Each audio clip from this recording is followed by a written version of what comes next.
We Europeans are responsible for these atrocities in Gaza. And my question to my friends, especially in Germany, who object to the use of the term genocide for what's happening in Rafah as we speak, is this. For how long are you going to permit your guilt over the Holocaust to justify, to legitimize, and to weaponize the genocide of the Palestinian people? How many rivers of Palestinian blood need to flow before you feel cleansed of your guilt over the Holocaust?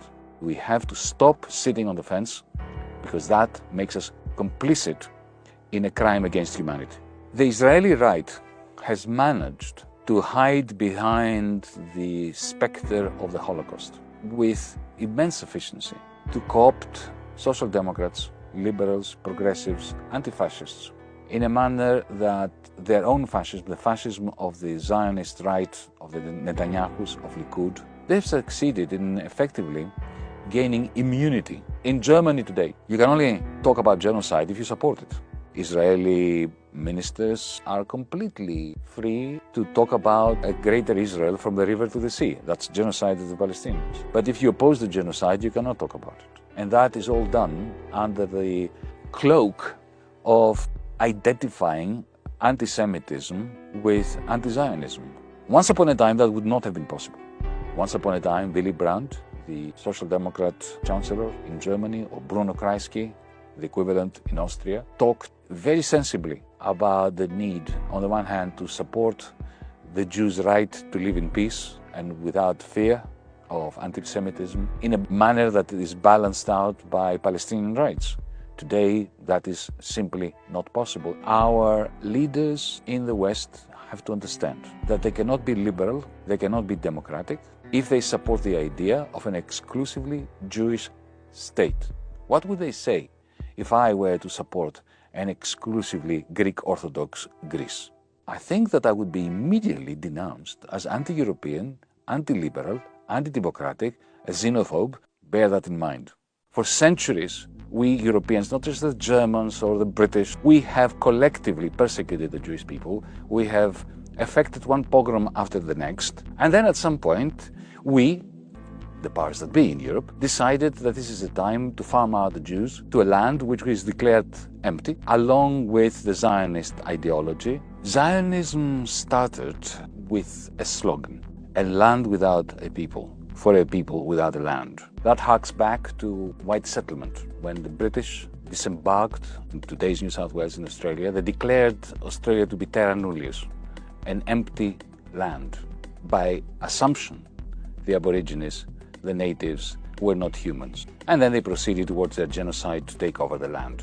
The Zionist slogan, a land without a people, is again the first step towards the dehumanization of natives and essentially a proclamation of a genocide. We Europeans need to take responsibility for what is happening across the land of Palestine, from the river to the sea. I don't care about what kind of state solution we have. Universal human rights from the river to the sea, for the Jews, for the Palestinians, for the Bedouins, for everyone. The manner in which the Western media have been presenting in juxtaposition the war in Palestine, the massacre in Palestine, because there isn't even a war, this is just straightforward massacre, with the war in Ukraine.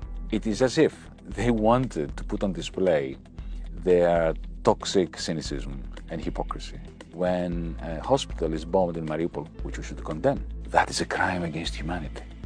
When Putin switches off the electricity supply in Ukraine, it is a crime against humanity. Are we really going to sit by watching these appalling war crimes being committed? Are we going to watch innocent civilians being slaughtered? Or are we going to do something to actually stop Putin and stop him soon? When a hospital gets bombed in Gaza City, it's self-defense. It was inevitable. What can we do? The inevitable repercussion of the Palestinians' own guilt. When Israel switches off the water supply, not even the electricity supply, the water supply, the press present this as the inevitable solidarity of the West to Israel. There are 2.3 million people squeezed into a 32-mile stretch of land without power, without water, without food. You cannot deprive the Israelis and Netanyahu of the urge for revenge. They are going to take awful revenge. You cannot blame the Israelis. And I'll tell you what they're going to do to Gaza. They're going to turn it into a car park. For centuries, we've known that the powerful like to discriminate between fashionable victims and unfashionable victims, the victims of our friends and the victims of our enemies.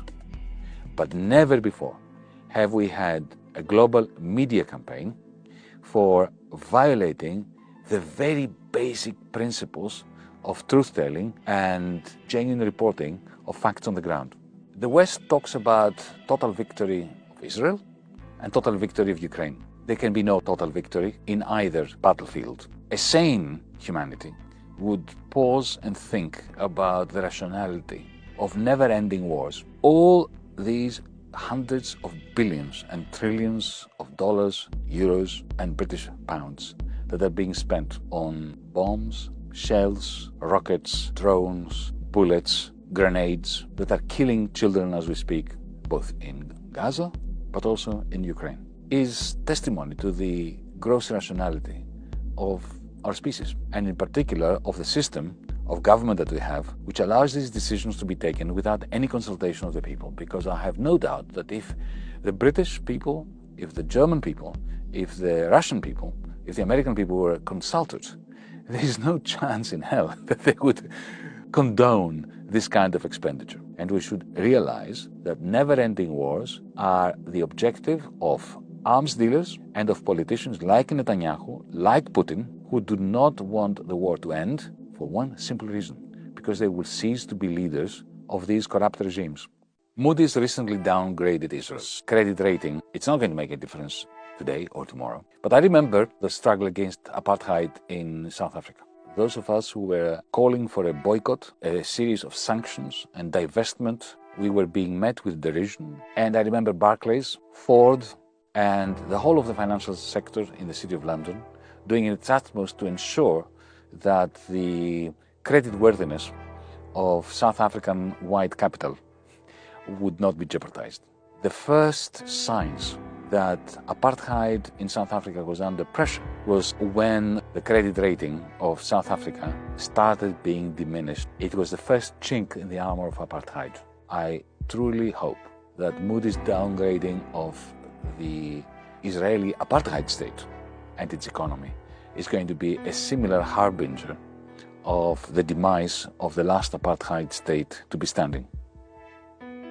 In this day and age, it is of the utmost importance to support independent media who are covering the stories that the mainstream media either will never cover or they will poison with lies, innuendo, and subterfuge. So if you can, please support Double Down News on Patreon.